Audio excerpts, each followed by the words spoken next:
Sir okay एक question और है। जी। कुछ कुछ बच्चों का कहना है, मेरे पास मैसेज आते हैं ना, मैं क्या थोड़ा बिजी रहता हूँ तो बच्चों से डायरेक्ट इंटरेक्ट तो नहीं हो पाता। बट वो मेरे को टेस्ट मैसेज छोड़ते हैं कि सर हमारे साथ प्रॉब्लम ये होती है कि जैसे वो लोग मैथ लगाते हैं तो जी उनसे उस समय तो मैथ बन जाता है और उनको क्वेश्चन आते भी है। बट लेकिन जब वो एग्जाम हॉल में जाते हैं तो एग्जाम के क्वेश्चन उनसे नहीं बनते हैं, तो इसका क्या कारण हो सकता है? कैसे मतलब उस चीज को करेक्ट करे वो? एक सेकंड, दोबारा थोड़ा दोबारा दोबारा बोलना, क्या बोला आपने? सर का जो मेरे पास जो स्टूडेंट हैं उनके मैसेज मेरे को आते हैं कि सर जब वो मैथ लगाते हैं ना, मैथ मतलब गणित, तो वो जी अपने रूम पे क्वेश्चन बना लेते हैं, उनसे बन जाते जी हैं। लेकिन जब वो एग्जाम हॉल में क्वेश्चन आते हैं ना तो वो एग्जाम हॉल के क्वेश्चन उनसे सॉल्व नहीं होते हैं, टेस्ट के सॉल्व कर लेते हैं मॉक टेस्ट में। लेकिन जी। एग्जाम हॉल में तो वहां समस्या क्या आती है? तो एग्जाम हॉल के हमें बता, क्वेश्चन में उलझ जाते हैं पेपर में। एक्चुअली में होता ये है कि एग्जामिनेशन हॉल में जो क्वेश्चन आते हैं, एग्जामिनेशन हॉल में तो बहुत सिंपल लेवल के क्वेश्चन आते हैं, उनसे बड़ी लेवल के टफर लेवल के क्वेश्चन तो हम मॉक टेस्ट में और रूम पे बैठ के बना लेते हैं डीपीपी में। लेकिन समस्या क्या है, एग्जामिनेशन हॉल में पेपर टफ नहीं आता है, पेपर वही आता है जो आपने पढ़ा है और जो आपको आता है, मोरली वही एग्जामिनेशन में पूछा जाता है। लेकिन एग्जाम को अटेम्प्ट करना, आपकी नॉलेज को जज तो कर ही रहे हैं एज वेल एज, इसके साथ साथ भी वो आपकी माइंड की मेंटेलिटी, माइंड का प्रेशर, माइंड का फियर, माइंड का कॉन्फिडेंस, माइंड का मोटिवेशन, माइंड का पॉजिटिविटी, ये सारी चीजें जज कर रहे हैं वहां पे।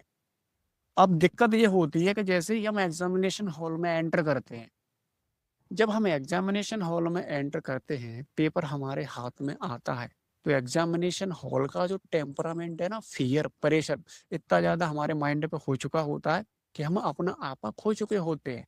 हमको पेपर के बारे में पता ही नहीं होता है, इतना हमारा मतलब कॉन्फिडेंस बिल्कुल लूज हो चुका होता है, कॉन्फिडेंस मतलब हमारा जीरो हो चुका होता है। क्यों? एग्जाम का फियर। हमको किसी भी गवर्नमेंट एग्जाम का एग्जाम अटेम्प्ट कर रहे हैं, हमारा माइंड बिल्कुल बहुत अच्छे से कूल होना चाहिए।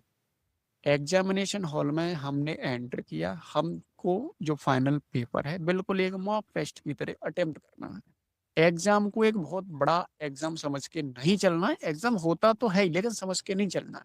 अगर आप समझ के चलोगे तो फिर टेम्परामेंट, एग्जाम जो प्रेशर रहता है ना, वो बहुत दिक्कत करता है।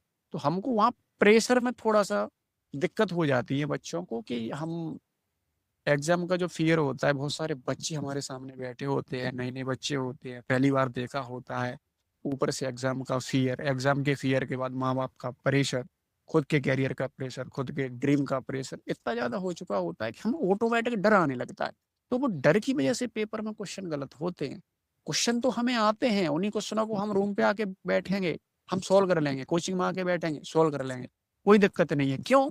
क्योंकि जो भी क्वेश्चन एग्जाम में आया है वो एज ए पीवाईक्यू बन जाता है, और वही पीवाईक्यू डीपीपी में आता है तो डीपीपी में हम सॉल्व कर लेते हैं। लेकिन वही क्वेश्चन सेम या उससे भी सिंपल क्वेश्चन एग्जामिनेशन हॉल में आ गया ना, तो वो हमसे क्वेश्चन अटेम्प्ट नहीं हो पाता। उसका सीधा सा वजह पता है क्या है?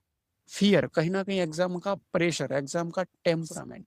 तो हमको वो सबसे पहले समझना है कि एग्जाम देने के लिए जा रहे हैं, डरना बिल्कुल नहीं है भाई, एक एग्जाम है, ठीक है, एक सिंपल एग्जाम ही है। हमें ये सोच के चलना है कि भैया हमको वहाँ टेस्ट अटेम्प्ट करने हैं, घर पे कोचिंग में टेस्ट अटेम्प्ट करने हैं, वैसे ही एग्जामिनेशन हॉल में एक टेस्ट अटेम्प्ट करने आए हैं। बस कोई बहुत बड़ा ना समझें, एग्जाम के फियर को समझें, प्रेशर को समझें।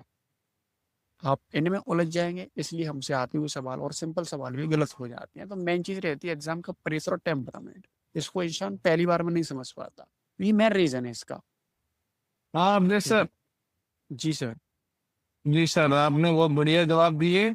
और मुझे लगता है बच्चों को भी आपका सेशन अच्छा लगा होगा, कहीं ना कहीं उनकी सफलता में एक तरीके से मील का पत्थर साबित होगा जो आपका सेशन है। और जो आपके अनुभव है कहीं ना कहीं निश्चित ही जो युवा हैं जो अपने इस ग्रुप में जुड़े हुए हैं एमपी एडू मेंटरशिप में, तो कहीं ना कहीं उन लोगों के लिए आपका जो नॉलेज है या आपका अनुभव है वो बच्चों के लिए कहीं ना कहीं लाभकारी होगा।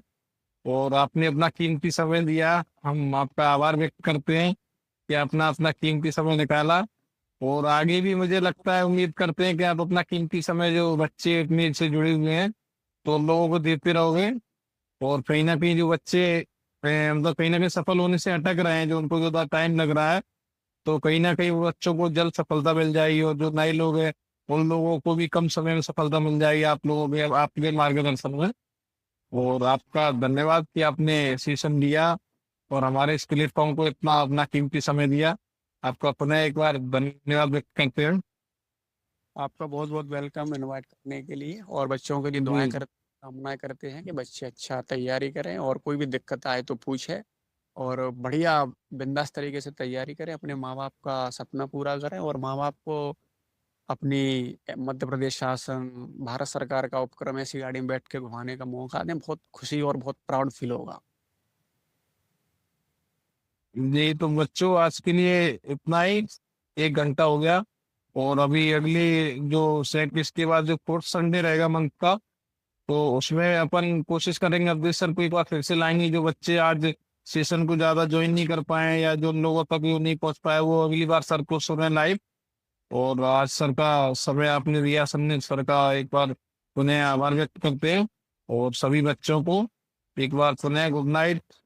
Thank you. जय हिंद, जय भारत।